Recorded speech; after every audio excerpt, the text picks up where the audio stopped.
बीना और चंदर आजादपुर मंडी में साफ सफाई और मेहनत मजदूरी करके अपना पेट पालते थे। शादी के तकरीबन 2 साल बाद बीना गर्भवती हुई। दोनों ही पति पत्नी इस बात से बहुत खुश थे और बेसब्री से नए मेहमान के आने का इंतजार कर रहे थे, लेकिन होनी को शायद कुछ और मंजूर था। एक शाम जब दोनों काम से घर लौट रहे थे तो रास्ते में रेल पटरी क्रॉस करते वक्त चंदर का पैर पटरी में फंस गया। अरे अरे ये मेरा पैर, अरे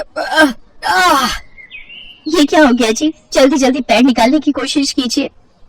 कोशिश तो कर रहा हूँ बीना, लेकिन ये निकल ही नहीं रहा। बीना भी उसकी मदद करने की कोशिश करती है, लेकिन उसका पैर बाहर नहीं निकल पाता। तभी उन्हें ट्रेन की आवाज आती है। जल्दी कीजिए जी, ट्रेन आ रही है। बीना, मुझे लगता है कि मेरा जाने का वक्त आ गया। तुम जाओ यहाँ से और अपना और मेरे बच्चे का ध्यान रखना। मुझे भागे को अपने बच्चे का मुंह देखे बिना ही इस दुनिया से जाना होगा। नहीं, ऐसा मत कहिए जी, मैं आपके बिना कैसे रह पाऊंगी? मैं भी आपके साथ इसी पटरी पर अपनी जान दे दूंगी। नहीं, हमारे बच्चे के लिए तुम्हें जीना होगा बीना। अब जाओ यहाँ से, तुम्हें हमारे होने वाले बच्चे की कसम। जैसे बीना पटरी से दूर जाती है तभी ट्रेन आकर विनोद को पल भर में काट देती है। बीना की आंखों के सामने उसके पति की मौत हो जाती है। एक ही पल में उसकी हंसती खेलती दुनिया उजड़ जाती है और वो एक विधवा बन जाती है। चंदर के जाने के बाद बीना बिल्कुल अकेली हो चुकी थी। अब वो अकेली ही मंडी जाती और मेहनत मजदूरी करती और उससे जो कमाई होती उससे अपना पेट भरने लगती है। एक दिन बीना घनश्याम को कुछ प्याज फेंकते हुए देख रही थी। अरे घनश्याम भैया, ये आप क्या कर रहे हैं? कुछ नहीं बहन, जो प्याज खराब हो गए हैं उन्हें अलग करके फेंक रहा हूँ। भैया, अगर आपको कोई प्रॉब्लम ना हो तो जो प्याज आप फेंक रहे हो वो आप मुझे दे दो, वो मुझ गरीब के काम आ जाएंगे। लेकिन बीना बहन, इन आधे सड़े गले प्याजों का आखिर तुम क्या करोगी? वो मैं आपको बाद में बताऊंगी। फिलहाल आप ये खराब प्याज मुझे दे दीजिए। ठीक है बहन, ले जाओ। वैसे भी ये मेरे किसी काम के नहीं। इसके बाद बीना उन खराब प्याजों को एक थैले में भर लेती है और शाम को अपने साथ घर ले आती है और उसमें से थोड़े ठीक प्याजों को अलग करके रख लेती है और जिनकी हालत ज्यादा ही खराब थी उन्हें अपने घर के बाहर बनी क्यारी में बो देती है। अगले दिन सुबह काम पर जाने से पहले बीना साफ छाटे हुए प्याजों को काट कर आटे में मिलाती है और साथ ही नमक, हरी मिर्च और अजवाइन डालकर उस आटे को गूंथ लेती है। खुद नाश्ता करके वो कुछ पराठे घनश्याम के लिए भी पैक करके ले जाती है। ये लो घनश्याम भैया, आपसे जो कल प्याज लेकर गई थी उनसे मैंने प्याज के पराठे बनाए हैं, जरा आप भी चख कर देखो। रोज दाल चावल खाकर आप बोर हो गए होंगे ना? बीना बहन, हम गरीबों के नसीब में तो दाल चावल और सूखी रोटी ही होती है, भला उससे भी क्या नाराज होना। अच्छा लाओ, तुम इतने प्यार से प्याज के पराठे बनाकर लाई हो तो खाकर देखता हूँ। घनश्याम को बीना के हाथ के बने प्याज के पराठे बहुत पसंद आते हैं। ऐसे ही कुछ समय बीत जाता है। बीना को अब 7वां महीना लग गया था, जिस वजह से वो मजदूरी नहीं कर पा रही थी, जिस वजह से उसके घर खाने पीने की तंगी हो गई थी। ऐसे ही एक रोज जब वो खाना बनाने जाती है तो देखती है कि राशन के सभी डिब्बे खाली हैं। हे भगवान, एक बार को मैं तो भूखी रह लूंगी, लेकिन मेरे अंदर पल रही ये नन्ही जान कैसे भूखी रहेगी? इस हालत में तो कोई मुझे काम भी नहीं दे रहा, अब क्या करूं? हाँ, याद आया, अपनी जमीन में थोड़े प्याज उगाए थे ना, क्यों ना उनको निकाल लूं, वो अब पूरी तरह पक गए होंगे। बीना उन प्याजों को निकालती है और पड़ोस से थोड़ा आटा उधार मांग कर ले आती है। उसके बाद स्वादिष्ट प्याज के पराठे बनाती है। उसके पराठों की खुशबू को सूंघते हुए उसकी पड़ोसन आरती वहाँ पहुँच जाती है। अरे वाह बीना, तेरे घर से तो बड़ी ही अच्छी खुशबू आ रही है। आखिर क्या बनाया है तूने? कुछ नहीं बहन, ये प्याज के पराठे बनाए हैं। लो, तुम भी खाकर बताओ कैसे बने हैं। वाह वाह वाह, क्या स्वाद है बीना तेरे हाथों में। अरे इतने अच्छे पराठे तो ढाबे वाला भी नहीं बना पाता। मैं तो कहती हूँ तू प्याज के पराठे का एक ठेला लगाकर बेच और पैसे कमा। जब ऊपर वाले ने तुझे इस हुनर से नवाजा है कि तू इतना अच्छा खाना बना लेती है तो इसका फायदा उठा। उसके बाद बीना को सही लगी और वो मदद के लिए घनश्याम के पास जाती है। घनश्याम के पास एक पुराना ठेला था जिस पर वो गलियों में जाकर प्याज बेचता था, लेकिन जब उसने मंडी में खुद की दुकान ले ली तब से वो ठेला बेकार ही खड़ा रहता था। घनश्याम वो ठेला बीना को देने के लिए तैयार हो जाता है। घनश्याम शाम को अपना पुराना ठेला लेकर बीना के घर पहुँचता है। ये लो बीना बहन, इसकी मरम्मत मैंने करवा दी है, अब तुम इसका इस्तेमाल कर सकती हो। आपका बहुत बहुत शुक्रिया घनश्याम भैया, आपका ये एहसान मैं कभी नहीं भूलूंगी। अगले दिन सुबह जल्दी उठकर बीना सारी तैयारी कर लेती है और मंडी में जाकर अपने प्याज के पराठों का ठेला लगा लेती है।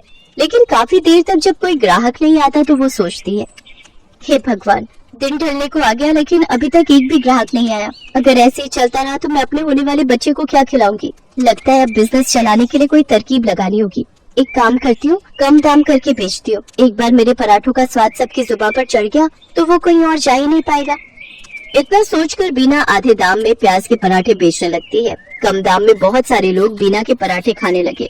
कुछ दिन बीना ने सबको कम दाम पर ही पराठे बेचे, लेकिन फिर जब उसके ग्राहक बढ़ गए तो उसने रेट बढ़ा दिए। लेकिन तब तक वो पूरी मंडी में प्याज के पराठों वाली के नाम से मशहूर हो चुकी थी। कुछ ही दिनों में उसकी अच्छी खासी कमाई होने लगी थी। वो भगवान के आगे हाथ जोड़कर बोलती है, हे भगवान, तेरी कृपा से और कुछ अच्छे लोगों की मदद से मेरा काम बहुत अच्छा चल पड़ा है और मैं अच्छी खासी कमाई कर लेती हूँ। बस मुझ पर ऐसी ही अपनी कृपा दृष्टि रखना ताकि मैं अपने बच्चे को एक अच्छी जिंदगी दे सकूं। कुछ ही दिनों में बीना खुद का ढाबा खोल लेती है। अब उसकी खूब अच्छी कमाई होने लगी थी। उसका काम और बढ़ गया था, इसलिए उसने अपनी मदद के लिए 2 लाचार औरतों को रख लिया था। बीना की डिलीवरी का समय भी आ गया और उसने एक बेटे को जन्म दिया। महीने भर का रेस्ट लेने के बाद वो वापस काम पर जाने लगी और अपने साथ अपने बच्चे को भी ले जाती। अब वो काम संभालने के साथ साथ अपने बच्चे की भी अच्छी परवरिश करने लगी और खुशी खुशी उसके साथ रहने लगी। उम्मीद करते हैं आपको ये कहानी पसंद आई होगी। अगर आपने हमारे चैनल को अभी भी सब्सक्राइब नहीं किया है तो चैनल को सब्सक्राइब करें, बेल आइकन पे क्लिक करें जिससे हमारी आने वाली वीडियो सबसे पहले आपको मिल सके। तो मिलते हैं ऐसे ही नई कहानी के साथ नेक्स्ट वीडियो में। आप सभी को राधे राधे। राधिका बच्चों को स्कूल से छुट्टी के वक्त घर लेकर आ रही थी, पर उसकी आंखों में आंसू थे। अब क्या करूं? बच्चों की फीस अगले 15 दिन तक नहीं भरी तो बच्चों का नाम स्कूल से काट देंगे। 6 महीने की फीस कहाँ से लाऊंगी? मुझे कुछ समझ नहीं आ रहा। मम्मी, बर्गर खाना है, बर्गर लेकर दो ना। मम्मी, मुझे भी बर्गर खाना है। भैया, बर्गर कितने का दिया? 10 रुपए का आलू टिक्की और पनीर लगाकर 15 रुपए का है। 10 रुपए वाले 2 दे दो भैया। ये बर्गर बनाना कितना आसान है, अगर इसमें सब्जियां अच्छी लगाकर दो तो। ये लो आपके बर्गर। मम्मी, मुझे पनीर वाला खाना था। भैया, ये लो 5 रुपए और पनीर लगा दो। बस इतना सा टुकड़ा पनीर का, इसके 5 रुपए। ऐसे तो तुम ग्राहकों को लूट रहे हो। बहन जी, 15 रुपए में अब इतना ही पनीर मिलेगा। हमें भी तो बचत करनी होती है। अगर एक ही बर्गर पर ढेर पनीर लगा दिया तो फिर हमने दुकान चला ली। और इतना ही कम लग रहा है तो खुद घर पर क्यों नहीं बना लेते बर्गर? बर्गर वाले की ये बात राधिका के मन में घर कर गई और उसके मन में विचार आया, अगर मैं बर्गर का काम खोल लूं तो मेरे पास भी इतने पैसे हो जाएंगे कि मैं भी घर के खर्चों में हरीश की मदद कर सकूंगी। और फिर बर्गर बनाना तो बहुत ही आसान है। घर जाकर माजी और हरीश से इस बारे में बात करती हूँ। राधिका हरीश और सास से बर्गर का ठेला लगाने की बात करती है। लो, कर लो बात राधिका बहू, अब तुम भी बच्चों से बात कर रही हो। पता है हम औरतों का घर से बाहर निकलकर काम करना कितना मुश्किल है। हम औरतें घर के चूल्हा चौका ही निपटा लें, वही गनीमत है। पर माँ जी, आजकल बर्गर का काम बहुत चल रहा है। अगर मैं ये कर लूं तो इससे हरीश को भी पैसों में मदद मिलेगी। मुझे 15 दिन तक बच्चों की 6 महीने की फीस जमा करनी है। हरीश की सैलरी घर के किराए और खर्च में लग जाती है। दोनों मिलकर काम करेंगे तो घर खर्च में आसानी होगी। माँ, राधिका का मन है तो मुझे लगता है हमें राधिका को काम करने से नहीं रोकना चाहिए। अब तू भी इसका साथ दे रहा है? फालतू के पैसे खराब करेगी और हाथ कुछ नहीं आएगा, देख लेना। हरीश राधिका को 2000 रुपए देता है, पर उतने में तो बस थोड़ा ही सामान आ पाता है। राधिका परेशान हो जाती है। हरीश ने जो 2000 रुपए दिए थे वो तो कम पड़ गए। अभी तो ठेले वाले को एक दिन के 200 रुपए और गैस सिलेंडर आएगा 500 का।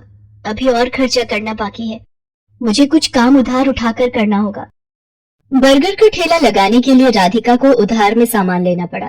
राधिका ने बर्गर का ठेला लगाना शुरू कर दिया, पर अभी नया नया काम था तो ग्राहक कम आ रहे थे।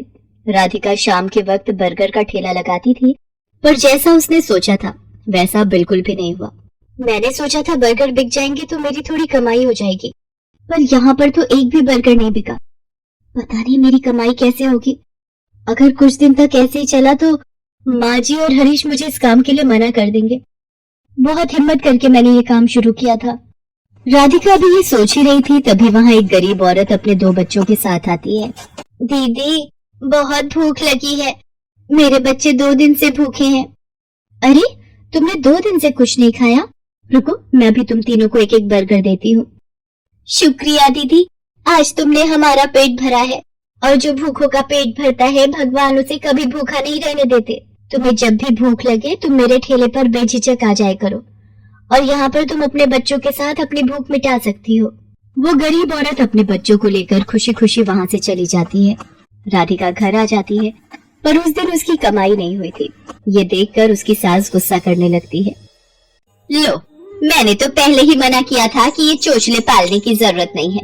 पिछले 3 दिन से मुश्किल से 100 रुपए कमा कर घर आ रही है और सामान लगा लेती है 2 से 3 हजार रुपए का रोजाना का।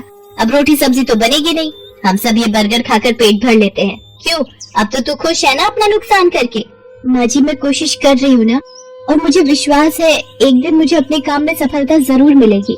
राधिका अगले दिन ठेले वाले से ठेला किराए पर लेने के लिए जाती है, तो वो उसे मना कर देता है।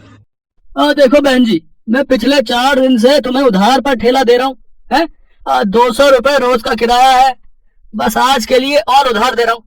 अगर तुमने कल सुबह तक मेरे ठेले के किराए के 1000 रुपए नहीं दिए तो मैं किराए पर तुम्हें ठेला नहीं दूंगा। अब क्या करूं?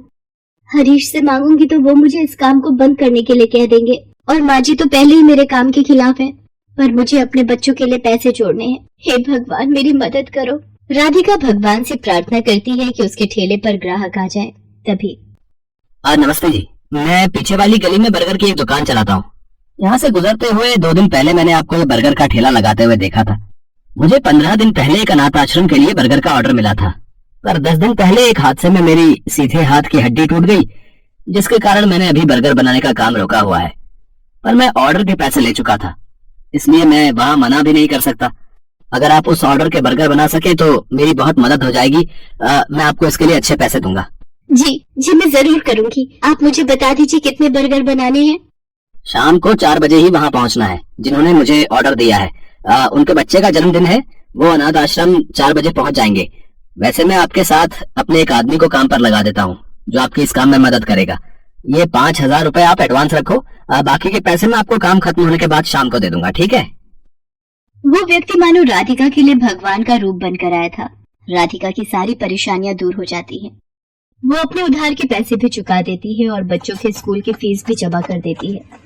उस व्यक्ति को राधिका का काम इतना पसंद आता है कि वो राधिका के साथ पार्टनरशिप में काम करने लगता है। राधिका अब एक बर्गर की दुकान चलाती थी। राधिका की मेहनत और हिम्मत देखकर उसकी सास और हरीश बहुत खुश थे।